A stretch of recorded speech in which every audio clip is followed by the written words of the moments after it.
Fala pessoal, mais um Papo Furado no ar e hoje vamos falar que tem gente que se andar sozinho não faz o mesmo efeito se andar junto. Eu vou explicar isso aí, roda! Estamos no ar de novo, muito obrigado, sempre você que me dá essa moral, me dá esse prazer de assistir aqui comigo o Papo Furado, trocar essa ideia junto. Falar sobre heavy metal, hard rock aqui no Brasil é complicado, então cada inscrito no canal eu agradeço demais a conta.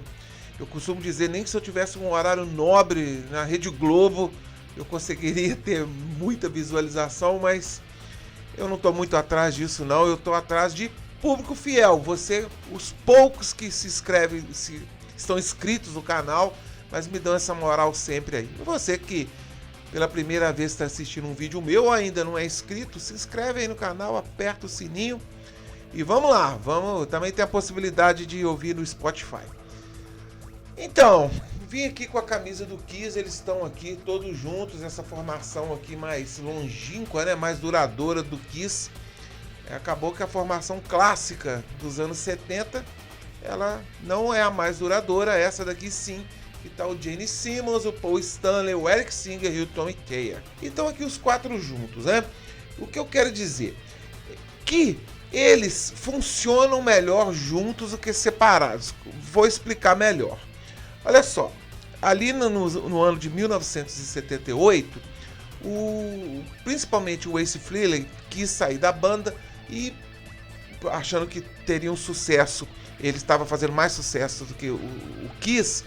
E os empresários liderados ali pelo Gene Simmons falaram, não, peraí, vamos botar um pano quente aqui e grava seu disco solo, mas cada um aqui vai gravar.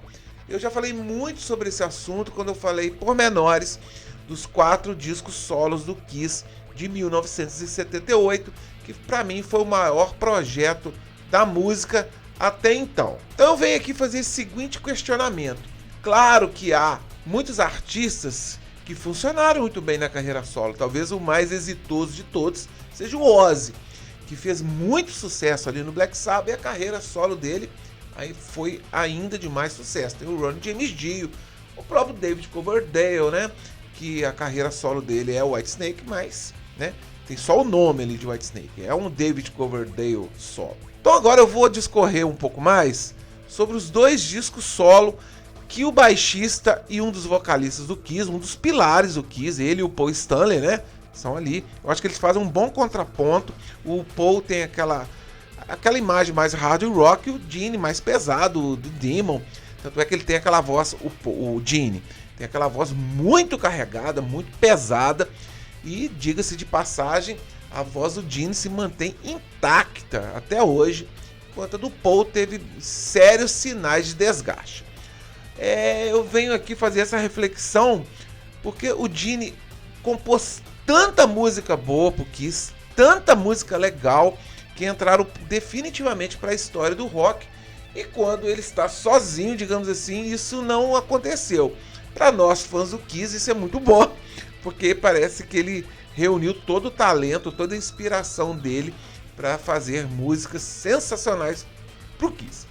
Então vamos lá, começando com o disco de 1978, aqui digamos ele foi meio que obrigado, né, a gravar esse disco, já que todos gravaram, todos tiveram que gravar o disco solo.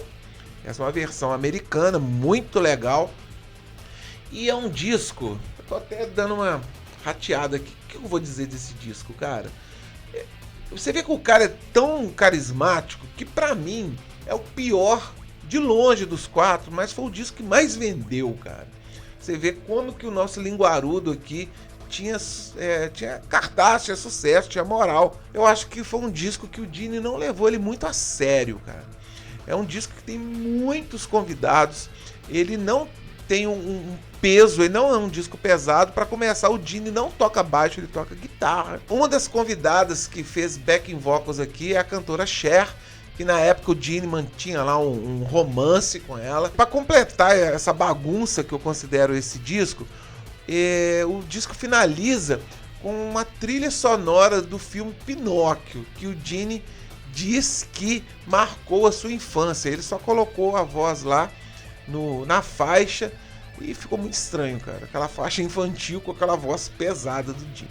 Só para dar uma ilustrada, ali nos anos 80, o Gene também se enveredou para uma carreira de ator.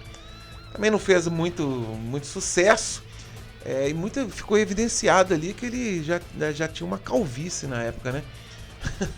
Rumores desde os anos 80 diz que ele tem ali uns aditivos ali, né? Que ele usa vamos traduzir, usa uma peruquinha.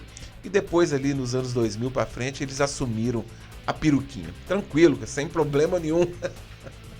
Aí o tempo passou, em 96 eles voltaram com a formação clássica. Depois o Peter saiu, entrou o Eric Singer, o Ace saiu, entrou o Tommy Thayer. O Peter voltou para gravar o Alive 4, o disco com a orquestra sinfônica. E o Kiss ficou ali mais fazendo turnês com essa formação que mais durou, tocando ali os clássicos. Mais na frente eles lançaram o Sonic Boom, em 2002 o Monster. Em 2004 o Gene lança esse disco solo aqui, o Asshole. Aqui já, né? Sem a maquiagem.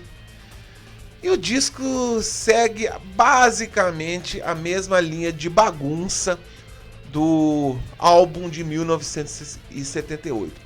Muitos convidados também, passando ali por os ex-Kiss, Bruce Kulick, o seu irmão Bob Kulick, o Rich Kotzen, que tem uma parceria até com o Bob Dylan. E eu me pergunto como é que dois caras que fizeram tantas coisas boas na carreira conseguem fazer uma coisa tão ruim aqui no disco. A impressão que nos passa, pelo menos pra mim, é que o Gene foi gravando isso no decorrer do tempo e foi guardando.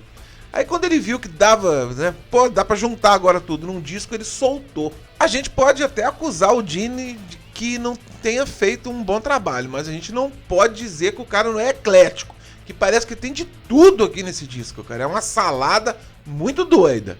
Como esse disco não é tão famoso quanto o de 78, eu vou citar aqui duas músicas, Sweet and Dirty Love e Weapons of Mass Destruction, que são bons hard, sabe? Claro que o vozeirão do Gene ajuda a conduzir essas músicas. Pra você ver como é que o disco é muito maluco, tem um cover aqui do Prodigy, a Firestarter. Tem momentos também que o disco flerta, ele parece um pouco com Carnivals of Souls, que é aquele disco estranho que o Kiss lançou ali, primeiro de forma pirata. Ele não chegou a lançar, lançaram na frente. Aquele disco seria o segundo disco lançado com a formação do Revenge, que é um disco muito malucão também. É um disco que flerta com grunge, cara. Ou seja, eu quis fazer um som que não era de conhecimento de causa. E eu acho que sobrou muita faixa aqui que o Gene aproveitou nesse Asshole. Só para fazer um parêntese, o Paul, 2 anos depois, ele lança um disco solo também, o Live to Win, que é um disco bom, cara. O Paul consegue um pouco de vida fora do Kiss. O disco de 78 do Paul é muito bom. E o disco de 2006 não chega a ser tão bom quanto o de 78, mas é um disco legal, tem alguns sintetizadores. Ele gravou até um DVD também muito legal que conta com a participação do Rafael Moreira. Mas aqui hoje eu estou me atendo somente à carreira solo do Gene Simmons, o nosso linguarudo preferido, que ele continue sempre com o Kiss. Como é que isso vai ser, será, depois que o Kiss acabar após a End of the Road? Será que ele vai lançar mais um disco solo? Tomara que aí ele acerte a mão. Beleza, pessoal? Vou nessa. Viva o Kiss, viva o Gene Simmons. Fui.